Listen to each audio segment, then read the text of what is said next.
Good morning, ladies and gentlemen. Welcome to the People Processes Podcast. I'm your host, Rami Ali-Jil, and I'm excited you joined me here today. Today, we're going to be talking about what do I do if a customer won't wear a mask?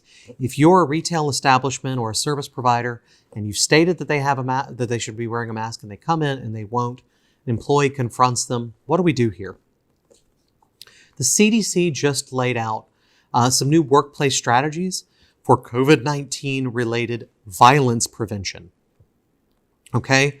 Because what's happening across the country is people who come into the restaurant who aren't wearing a mask wind up in a belligerent situation, in a conflict with employees who are trying to enforce these provisions.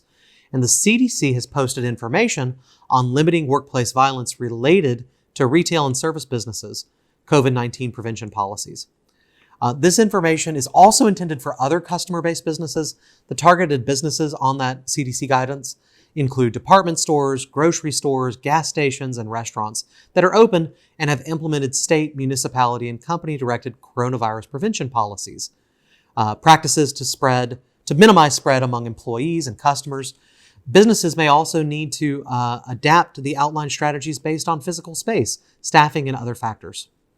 The policies that may prompt violence towards workers include requiring masks to be worn by employees and customers, asking customers to follow those social distancing rules, and setting limits on the number of customers allowed in a business at any given time. The CDC defined workplace violence as violent acts, including physical assaults and threats of assault, directed towards persons at work or on duty. This includes threats, which are verbal, written, and physical expressions that could reasonably be interpreted as intending to cause harm.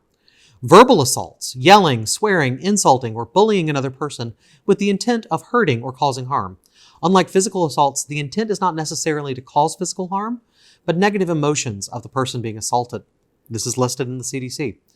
Of course, there are physical assaults, that's hitting, slapping, kicking, pushing, choking, grabbing, or other physical contact with the intent of causing injury or harm. And so what the CDC has done is that they recommended several employer actions to prevent workplace violence related to COVID-19. Offer customers options to minimize contact with others and promote social distancing, which can include curbside pickup, personal shoppers, home delivery for groceries, food and other services, and alternative shopping hours. So limit the number of people who you have to deal with, right? Who have to come inside the store and wear masks. Advertise your COVID-19 related policies on your website or wherever else people will find you so they know what they're getting into when they come. Put in place steps to address and respond to workplace violence. This is the big one. Response will depend on the severity of the violence and the size and structure of the business. Possible responses may include reporting to a manager or supervisor on duty, calling security, or calling 911. Assign 2 workers to work as a team to encourage COVID-19 prevention policies to be followed if staffing prevents internally. Identify a safe area for employees to go if they feel they are in danger, such as a room that locks from the inside, has a second exit route, and or has a phone or silent alarm. Post signs that let customers know about policies for wearing the masks, social distancing, and the maximum number of people allowed in the business facility. Don't make it on the employee to explain it every time. Post that stuff so that it's obvious.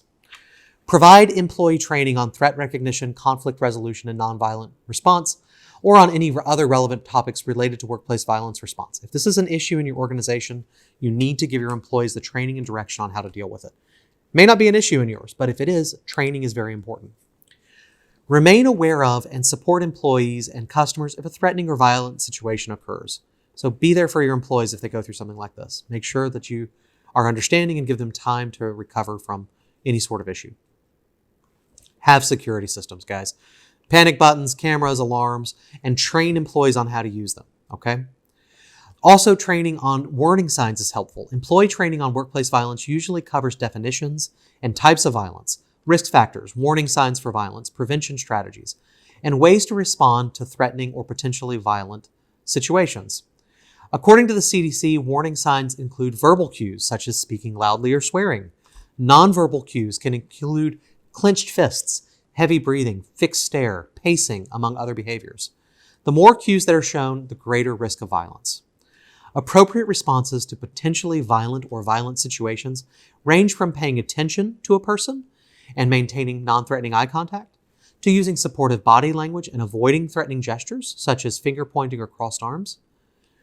Do's and don'ts. The CDC, and this is the real key, and I wouldn't have featured this if they didn't do this, but the CDC provided an employee's do's and don'ts list, which I recommend printing and putting up inside your organization. On the do side, attend all employer-provided training on how to recognize, avoid, and respond to potential violent situations. Do, report any perceived threats or act of violence to your manager or supervisor, following existing policies. And do, remain aware of and support coworkers or customers if a threatening or violent situation occurs. On the other side, the don't side, this is important. The CDC is saying don't argue with a customer if they make threats or become violent. And if needed, go to a safe place, ideally a room that locks from the inside, has a second exit route, and a phone or silent alarm. And don't attempt to force anyone who appears upset or violent to follow COVID-19 prevention or other policies related to COVID-19, such as limits on the number of food or products. Other resources. The CDC also provided links to workplace violence training and resources provided by the Federal Aviation Administration, Federal Bureau of Investigation, National Institute for Occupational Safety and Health, the OSHA. So if you want to do these trainings, they're right there on the CDC website. Links to them you can use. You don't have to even pay anybody. You can pay us if you want, but I'm just throwing it out there. Just use the free resources out there. So provide some training. But the real key takeaway here is that the government is saying, don't try to tell your employees not to try to force the enforcement of these COVID-19 policies. Instead, move other people away and call the police if you need to, okay? Tell your employees not to try to enforce this stuff. If people are grouping up and they go, hey, do you mind separating? And they don't have them go over there with their arms crossed and go, hey guys, COVID, come on, put your damn mask on. Don't do that, okay? It's not you're there to make sure people are aware of the policy. That can be done through notices. You want to minimize the employee's need for confrontation. And if someone is intentionally not following, it is not on an employee to go out there and fight with them, unless you got a security team. If you have security, it's a different set of rules. Most retail establishment employees, you do not want to do that. You're risking a lot more as an organization for a workplace violence claim than you are from a COVID claim. Ladies and gentlemen, my name is Rami Ali-Jil. I appreciate you tuning in. I hope you found this helpful.